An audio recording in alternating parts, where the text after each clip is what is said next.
Bonjour à tous, dans cette vidéo je vais corriger avec vous un petit problème d'effet photoélectrique qui est tiré d'un écrit de concours. Donc on nous dit qu'on envoie sur une photocathode en potassium une radiation ultraviolette de 254 nanomètres et on constate que l'énergie des électrons arrachés est de 2,57 électronvolts et qu'avec 502 nanomètres l'énergie est de 0,165 volts. Et on va essayer de déterminer à l'aide de ça la constante de Planck, le travail d'extraction et la longueur d'onde maximale des radiations pouvant produire un effet photoélectrique sur cette photocathode en potassium. Donc, on va commencer par rappeler un petit peu ce qu'est l'effet photoélectrique. Donc, l'effet photoélectrique, vous avez ici une photocathode en potassium, K, et vous avez dedans des électrons qui sont liés par un potentiel. Ici, il faut imaginer que l'énergie potentielle a l'allure d'un puits.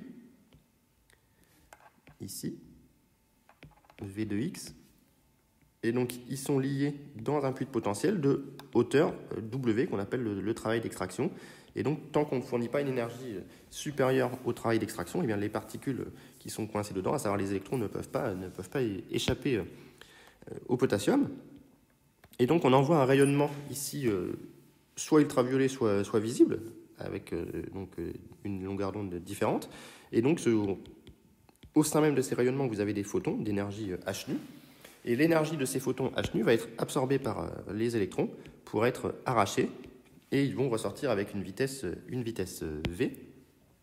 Et donc la conservation de l'énergie, ici, nous permet directement d'écrire que l'énergie incidente du photon h nu est égale au travail d'extraction, ça c'est pour un électron arraché évidemment,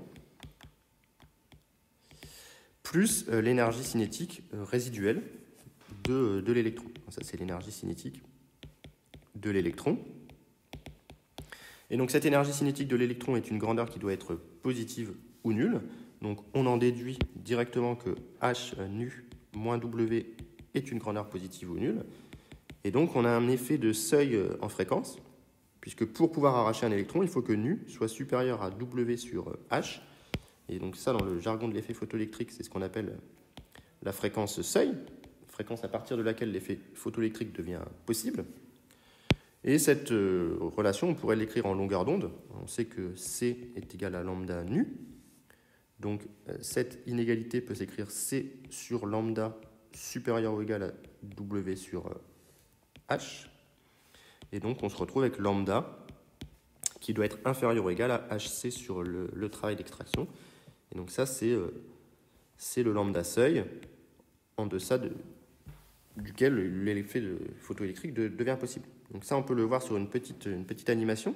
Ici, j'ai une photocathode en cuivre, par exemple, et on voit que changer l'intensité lumineuse du rayonnement ne permet pas d'arracher les électrons, mais qu'on a bien cet effet de seuil en longueur d'onde, et que lorsqu'on baisse la longueur d'onde, eh bien, il arrive un moment où, vous voyez, ici, ces électrons qui commencent à être arrachés, lorsque la longueur d'onde devient suffisamment faible. Ce qu'il faut comprendre, c'est lorsque l'énergie des photons du rayonnement incident, ici, devient suffisamment important. Donc voilà ce qu'est l'effet photoélectrique, c'est cette idée d'éclairer une photocathode avec un rayonnement lumineux, électromagnétique, et de se rendre compte qu'il y a un effet de seuil en fréquence ou en longueur d'onde.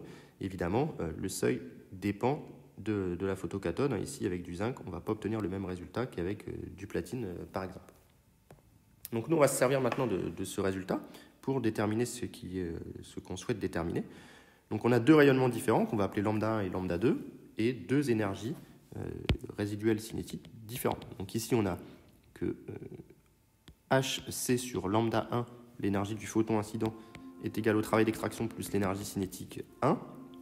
Ça, c'est le cas 1. Et on a que HC sur lambda 2 est égal à W plus l'énergie cinétique 2.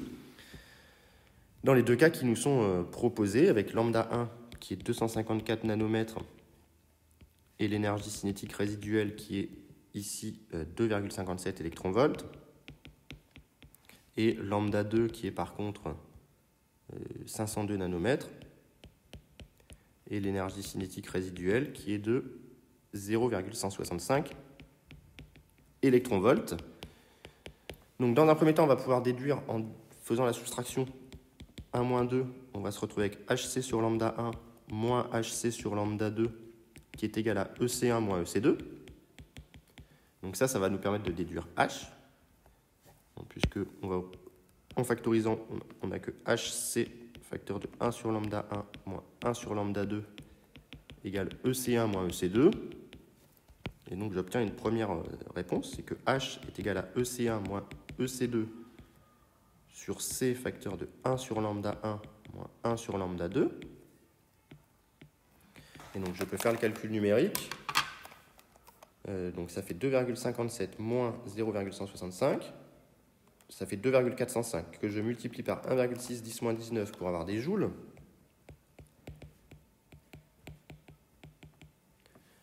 Je le divise par C, 3 10 puissance 8, et je le divise par 1 divisé par lambda 1 qui est 254, 10 moins 9, moins 1 sur 502, 10 moins 9, et j'obtiens 6,59 pour être précis, 10 moins 34 joules secondes.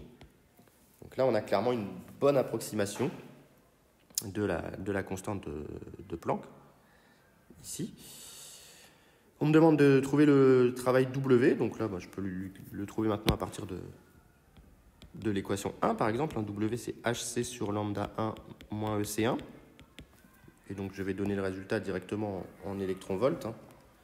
Donc, HC sur lambda 1, voilà, je calcule. Lambda 1, c'était 254 nanomètres.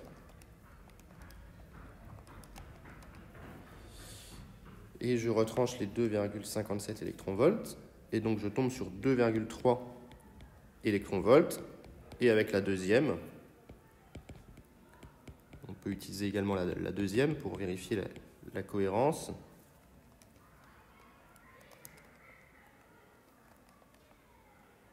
Lambda 2, c'était 502. Et je retranche cette fois-ci 0,165. Et là, je tombe sur 2,31. Tout à l'heure, voilà, on avait un résultat qui est sensiblement équivalent. Donc ça, c'est tout à fait cohérent. Et enfin, la longueur d'onde est maximale pouvant produire un effet photoélectrique. On a vu qu'on a lambda qui doit être inférieur ou égal à HC sur W pour déclencher l'effet photoélectrique. Donc lambda seuil, c'est HC sur W. Et donc, maintenant que j'ai W, c'est pas très compliqué de faire le calcul.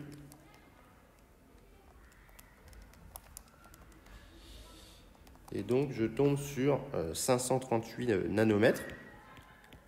Donc, on se rend bien compte que les deux longueurs d'onde qui nous ont été proposées sont inférieures, 254 et 502. C'est cohérent dans la mesure où 502 est beaucoup plus proche des 538, donc on se retrouve avec une énergie cinétique résiduelle beaucoup plus faible pour nos électrons, puisqu'on éclaire avec un rayonnement qui est proche de l'effet de seuil. Et donc on obtient cette longueur d'onde seuil qui nous était demandée dans ce problème. Donc voilà pour ce petit problème qui est assez intéressant, puisqu'on se rend compte qu'avec deux mesures d'effet photoélectrique, on peut remonter à des grandeurs intéressantes, telles que constante de Planck et valeur du travail d'extraction. Donc j'espère que ma correction était claire, et surtout, s'il y a des questions, n'hésitez pas à les mettre en commentaire. Bonne journée.